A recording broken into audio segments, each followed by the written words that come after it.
UP के संभल में जहां एक तरफ मंदिर तो दूसरी तरफ कूपों के मिलने का सिलसिला लगातार जारी है और रविवार को संभल के प्रसिद्ध श्री क्षेमनाथ तीर्थ मंदिर परिसर में 30 फीट ऊंची हनुमान मूर्ति के पास भी एक कुआं मिला है जिसमें पानी भरा हुआ था। इस कुएं पर पक्की फर्श करके पाट दिया गया था, लेकिन रविवार को महंत बाल योगी दीनानाथ और श्रद्धालुओं ने इस फर्श को तोड़कर कुएं के अंदर पानी देखा। ये संभल का पहला कुआं है जिसमें पानी मिला है। उत्तर प्रदेश के अलग अलग जिले में मंदिरों के मिलने का सिलसिला अब भी जारी है। संभल और वाराणसी के बाद मुजफ्फरनगर के मुस्लिम इलाके में एक शिव मंदिर खंडहर अवस्था में मिलने के बाद आज मंदिर के शुद्धिकरण का ऐलान किया गया, जिसे लेकर पुलिस प्रशासन अलर्ट है।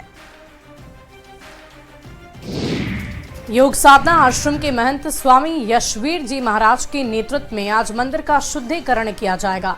दावे के अनुसार मुजफ्फरपुर नगर के लद्वावाला में 54 साल पहले बने शिव मंदिर की हालत खस्ता हो गई है। यह मंदिर मुस्लिम बाहुल्य इलाके में होने के कारण अब खंडहर में तब्दील हो रहा है। ये लद्दावाले में जो मंदिर का शुद्धिकरण करना आ रहे हैं महाराज जी और सभी हमारे हिंदू भाई, तो उसके लिए मीटिंग रखी गई थी कि प्यार मोहब्बत रहे और एक जगह अपना रहें, तो इसलिए उसके लिए हमने मीटिंग रखी गई। तो जो भी महाराज जी जो सभी हिंदू भाई आएंगे तो हम उनका मोस्ट वेलकम में स्वागत करेंगे उनका और जिम्मेदारी के साथ निभाएंगे। कौन कौन था इस मीटिंग में? इसमें मीटिंग में मोहल्ले के जिम्मेदार लोग थे और भी सभी जिम्मेदार थे, सभासद भी थे 2 और।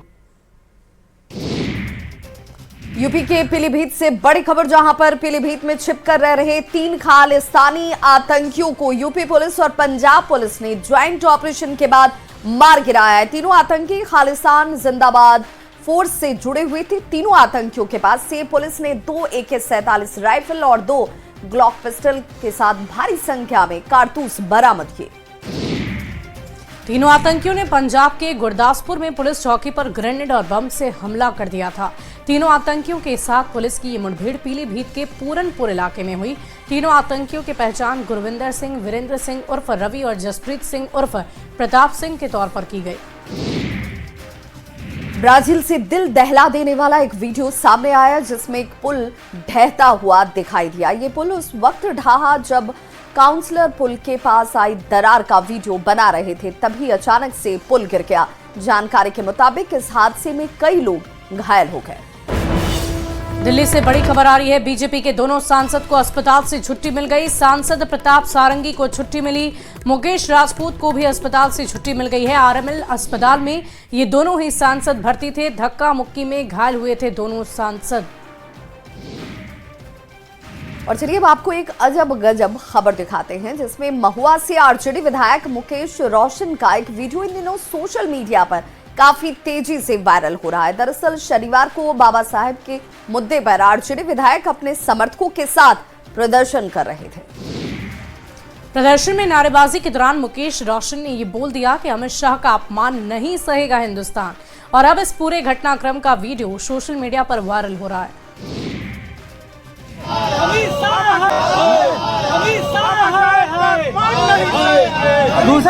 कौन करेगा? अमित शाह का अपमान नहीं सहेगा हिंदुस्तान, नहीं सहेगा हिंदुस्तान। अमित शाह का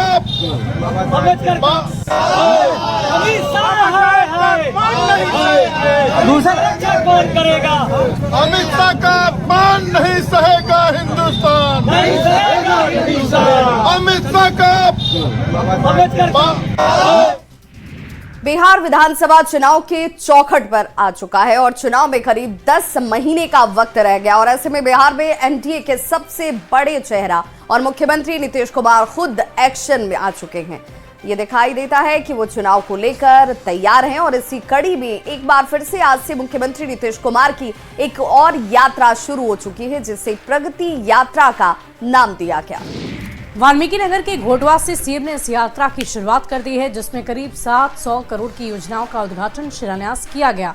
इसके बाद सीएम लगातार विकास योजनाओं की समीक्षा कर रहे, लोगों से संवाद कर रहे हैं।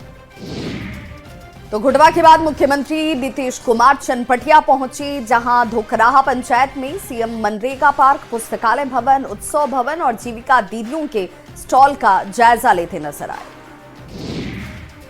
सीएम नीतीश कुमार की यात्रा में एनडीए के भी कई दिग्गज नेता मौजूद रहे और इस मौके पर सीएम ने जीविका दीदियों को मनरेगा पार्क सौंप दिया।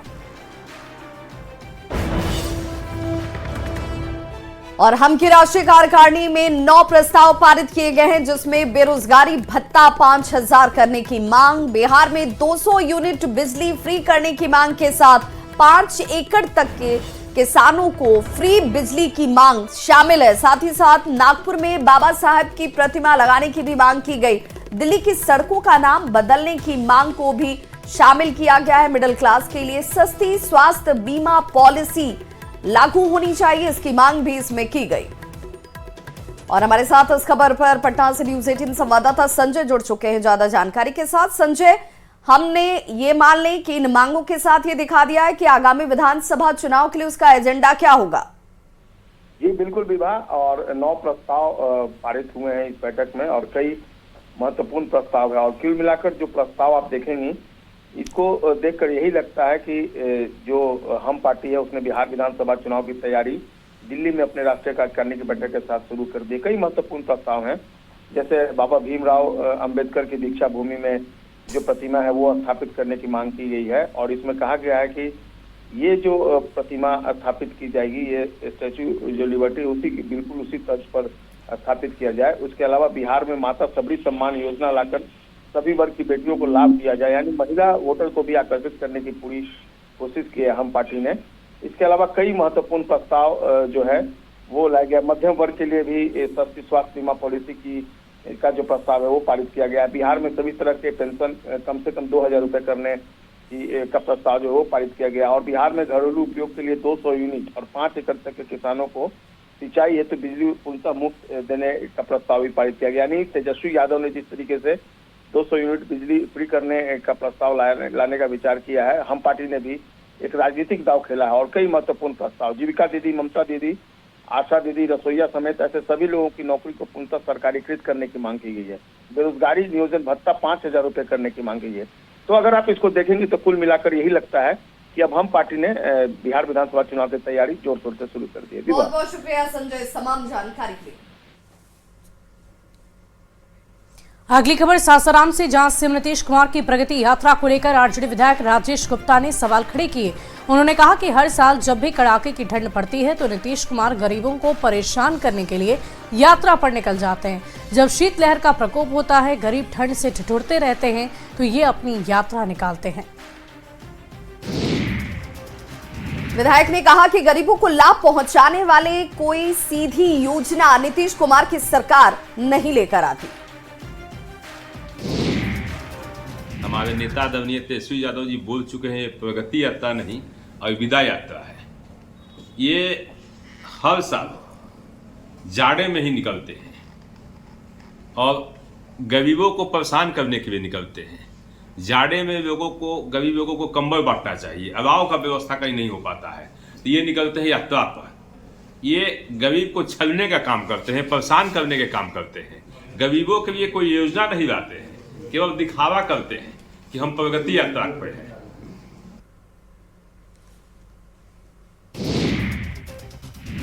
और प्रगति यात्रा के दूसरे चरण का ऐलान, 4 जनवरी से दूसरा चरण शुरू होगा। 4 जनवरी को गोपालगंज जाएंगे सीएम, 7 को सिवान, 8 को छपरा, 11 को दरभंगा, 12 को मधुबनी, 13 जनवरी को समस्तीपुर जाएंगे। तो इस वक्त की बड़ी खबर आपको बता रहे हैं प्रगति यात्रा को लेकर। पहले चरण की शुरुआत आज हो चुकी है, लेकिन दूसरे चरण की जानकारी भी आ चुकी है।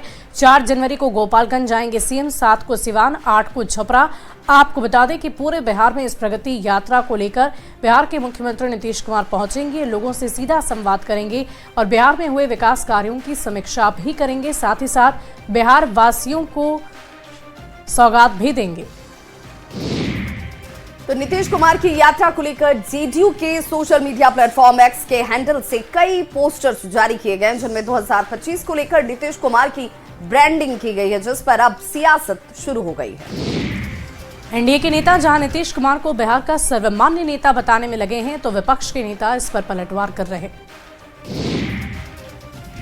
खबर बेगूसराय से, जहां राष्ट्रीय अध्यक्ष पशुपति कुमार पारस ने साहेबपुर कमाल प्रखंड में आयोजित कार्यकर्ता सम्मेलन में हिस्सा लिया। कार्यकर्ता सम्मेलन के दौरान कार्यकर्ताओं ने पशुपति कुमार पारस का गर्मजोशी के साथ स्वागत किया।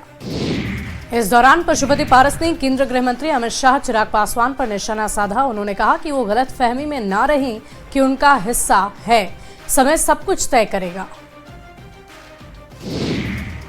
पार्टी का फैसला है कि हम अभी गांव की ओर चलेंगे और 243 सीट पर अपने पार्टी के संगठन को मजबूत करेंगे। अभी आप और भविष्य को किसी ने देखा नहीं है तो भविष्य में क्या होगा जब चुनाव का समय आएगा, उस समय जो डिसीजन लिया जाएगा उसी हिसाब से हम लोग काम करेंगे। एनडीए के हिस्सा होंगे क्या उस समय? ये अभी मैं कुछ कह नहीं सकता। उस समय बलवान होता है, व्यक्ति बलवान नहीं होता है, समय बलवान है। गढ़वा विधायक सत्येंद्र नाथ तिवारी ने अधिकारियों को चेतावनी देते हुए कहा कि भ्रष्ट अधिकारी आज से ही सुधर जाएं, अपने कार्यशैली को सुधार लें, नहीं तो निश्चित रूप से जेल जाएंगे। उन्होंने कहा कि सभी अधिकारी आज कसम खा लें कि कल से रिश्वत नहीं लेना है, जनता का सही तरीके से काम करना है, नहीं तो उनकी जगह सलाखों के पीछे होगी। सभी भरत वीडियो सीओ को मैं कह रहा हूं कि आज शाम तक क्रिया खा लो, क्रिया खा के काल से अपने आचरण में सुधार लाओ। पहिलका मंत्री जी के कितना रुपया कमीशन देता था, इसलिए बेचारे का मुंह बंद रखता था। पब्लिक के पक्ष में कभी मंत्री जी आवाज नहीं उठाते थे, लेकिन ये सत्येंद्र तिवारी है। मैं उनसे भी बता देना चाहता हूं कि मैं घूस नहीं लेता हूं, न भविष्य में कभी लूंगा। इस सियोया की ईमानदारी हम बलुआ से ही कर देंगे, हम कसम से कह रहे हैं। हम आज एक वार्निंग देते हैं, आज के बाद अफसर अपने आचरण में सुधार लाएं, नहीं तो कानून तो बाद में ही करेगा। हमारा 59वां पहले ही ले चालू रहेगा काल ले।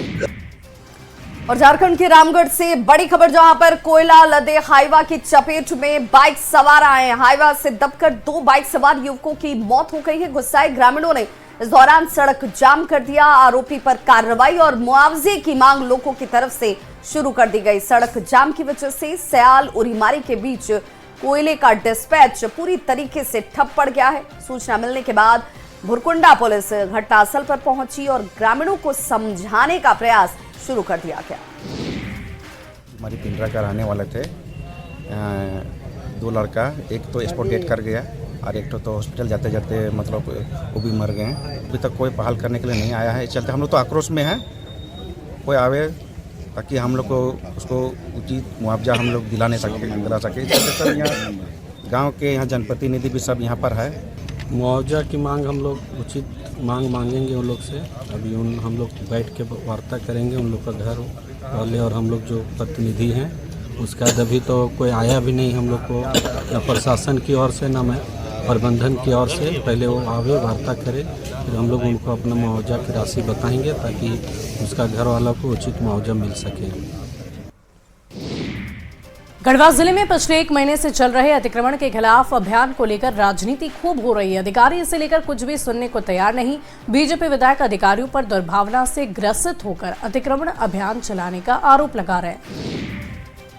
दरअसल गढ़वा में अतिक्रमण के खिलाफ अभियान चलाया जा रहा है, लेकिन सबसे बड़ा विवाद चिनिया मोड़ में अतिक्रमण के नाम पर घरों को तोड़े जाने पर शुरू हुआ।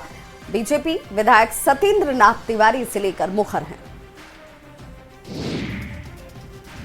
तो सत्येंद्र नाथ तिवारी की तरफ से इसे लेकर सवाल खड़े किए गए। उन्होंने कहा कि जिन लोगों के आशियाने तोड़े जा रहे हैं, आखिर उनके लिए विकल्प क्या है।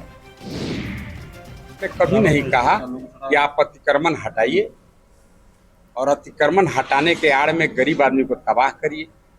फिर प्रशासनिक पदाधिकारी ये जवाब दे पाएंगे क्या कि जिस दिन अतिक्रमण हो रहा था उस दिन कान में तेल डाल के क्यों सोए थे। ये रुपया कमाना इनका नहीं चलेगा, हम बांसा फाड़ देंगे। अब गलत तरीका से जो अतिक्रमण ये लोग हटाने के नाम पर भाया दोहन कर रहे हैं, कल मैं इसके लिए जो रिस्पॉन्सिबल अफसर है उससे मिलूंगा और अतिक्रमण को 100% अतिक्रमण के नाम पर जो भाया दोहन हो रहा है उसको रोकूंगा। जितना इंक्रोच हो गया है, खासकर जो अस्थायी प्रकृति का है या स्थायी प्रकृति का जो तत्काल में बना है, उसको हटाने के लिए आप सबकी इच्छा भी होगी, यहाँ के आम जन की भी इच्छा होगी। तो उसी को लेकर के एक कार्य योजना बनाई गई है कि इसी सोमवार से हम लोग चरणबद्ध तरीके से पहले दामरू को फोकस करेंगे। इसके बाद जब दामरू का जो एनक्रोचमेंट ड्राइव एक मुकाम तक पहुंच जाएगा तो फिर बाकी दूसरी जल स्रोतों पे एनक्रोचमेंट हटाने के प्रयास करेंगे। वहीं वाल्मीकि नगर में प्रगति यात्रा के दौरान मुख्यमंत्री नीतीश कुमार के करीब जाने के चक्कर में कई नेता नीचे गिर गए। सीएम नीतीश कुमार मझौलिया के शिकारपुर गांव पहुंचे, जहां मनरेगा पार्क और पुस्तकालय का जायजा ले रहे थे और इसी दौरान कई स्थानीय नेता सीएम के पास जाने की कोशिश कर रहे थे, जिन्हें सुरक्षा कर्मी हटाने में लगे थे। इसी दौरान कई नेता साइड में गड्ढे में गिर गए, जिन्हें आनन फानन में उठाया गया। तो एक्सक्लूसिव तस्वीरें हम आपको दिखा रहे हैं कैसे ये पूरा हादसा हुआ है। आप तस्वीरें देख पा रहे होंगे। दरअसल बिहार के मुख्यमंत्री नीतीश कुमार की आज प्रगति यात्रा की शुरुआत हुई है और इसी यात्रा में शामिल होने के लिए जब बिहार के मुख्यमंत्री मझौलिया पहुंचे तो उस दौरान स्थानीय नेता जो उनसे मिलना चाह रहे थे, मुलाकात करना चाह रहे थे, उनका अभिवादन करना चाह रहे थे, सुरक्षा कर्मी जब उनके हटा रहे थे, उसी दौरान ये सभी नेता गड्ढे में जाकर गिर गए, जिसकी तस्वीरें सामने आई है। एक्सक्लूसिव तस्वीरें हम आपको दिखा रहे हैं और इस पूरी खबर के अधिक जानकारी के साथ न्यूज़ 18 संवाददाता बेतिया से मुन्ना राज हमारे साथ फोन लाइन पर है। मुन्ना, क्या कुछ जानकारी है, क्या हुआ वहां पर? जी, प्रगति यात्रा शुरुआत घोटावा टोला से हुई है और उसके बाद मुख्यमंत्री पश्चिम चंपारण के मझौलिया प्रखंड के शिकारपुर गांव पहुंचे हैं और शिकारपुर गांव में जिस तरह से सरकार की जो योजनाएं चल रही है उसकी जमीनी हकीकत देखने के लिए सीधे वो बेतिया पहुंचे और बेतिया के रमना मैदान ऐतिहासिक माना जाता है। काफी सरकारी स्तर पे जो कार्यक्रम चलाए जा रहे हैं उसकी एक मुन्ना, आखिर ये गिरे कैसे? क्या धक्का देने की वजह से ऐसा हुआ, या मुझे नजर आ रहा है तस्वीरों में कि एक दो से ज्यादा नेता जो हैं वो वहां एक दूसरे के ऊपर ही गिर गए? क्योंकि सीएम का कार्यक्रम में काफी भीड़ उमड़ रही है और इस कार्यक्रम में अफरा तफरी का माहौल निश्चित तौर पर ही हो जाता है। उसी के दौरान यह हादसा सामने आया था और काफी भीड़ इस पूरे कार्यक्रम में चल रही है और सीएम का जो कार्यक्रम जहां जहां चल रहा है वहां वहां भीड़ है। भीड़ के बाद थोड़ी अफरा तफरी का माहौल जरूर हो जाता है, लेकिन फिर भी हालात बिल्कुल सामान्य बन जाते हैं। उसके बाद कार्यक्रम आगे बढ़ा और सीएम थोड़ी ही देर में समीक्षा बैठक में शामिल होंगे। बेतिया के कलेक्ट्रेट में समीक्षा बैठक का आयोजन किया गया है, जिसकी तैयारी जिला प्रशासन ने की है। और इस मुन्ना, हम आपसे ये भी जानना चाहेंगे कि क्या गड्ढे में गिर गए वो सभी नेता या फिर किसी के धक्का मारने की वजह से वहां पर वो गिर गए? आखिर वहां पर हुआ क्या? सीएम का जैसे ही कारकेट निकलता है तो निश्चित तौर पर आगे पीछे काफी भीड़ उमड़ रही है। तो स्थानीय जो अधिकारी हैं, पुलिस बल के जवान हैं, सीएम सिक्योरिटी के जवान हैं और स्थानीय जनप्रतिनिधियों की एक बड़ी टोली सीएम के साथ साथ चल रही है। उसी दौरान यह वाकया हुआ है। हालांकि थोड़ी देर के बाद ही स्थिति बिल्कुल सामान्य हो गई है और मुख्यमंत्री पूरी तरह उनका काफिला पहुंच चुका है और सीएम समीक्षा बैठक की तैयारी की जा रही है और थोड़ी देर में समीक्षा बैठक शुरू हो रही है, जहां सरकार की तमाम विकास योजनाओं की समीक्षा की जानी है। जी मुन्ना, हम तस्वीरें लगातार अपने दर्शकों तक पहुंचा रहे हैं। सुरक्षा कर्मियों की तरफ से उन नेताओं को रोकने की कोशिश की जा रही थी। क्या वो बिहार के मुख्यमंत्री से हाथ मिलाना चाह रहे थे, उनका अभिवादन करना चाह रहे थे? क्यों वहां पर ये सभी मौजूद थे? क्यों उनसे मुलाकात करना चाह रहे थे? क्या इस बाबत भी कोई जानकारी? इस तौर पर कई विकास जो उनकी प्रगति यात्रा हो रही है, इसके दौरान कई नए निर्माण कार्य कराए गए हैं। तो कई ऐसे नए बांध बनाए गए हैं। निश्चित तौर पर उसकी मजबूती और गुणवत्ता नहीं है और तमाम इसी तरह का भीड़ भाड़ एक बड़ा तटबंध के किनारे पहुंचता है और वह बांध धीरे ध्वस्त हो जाता है और सामने गड्ढा रहता है। इसी दौरान हादसा सामने आया है। हालांकि एकदम स्थिति सामान्य है, कोई अफरा तफरी का माहौल नहीं था, लेकिन जब भी निर्माण कार्य जो नए कराए गए हैं, वो मिट्टी का जो नया बांध बनाया गया तो वह बांध ध्वस्त हुआ है और ध्वस्त होने के साथ ही जो कार्यकर्ता है वो नीचे जा गिरते हैं।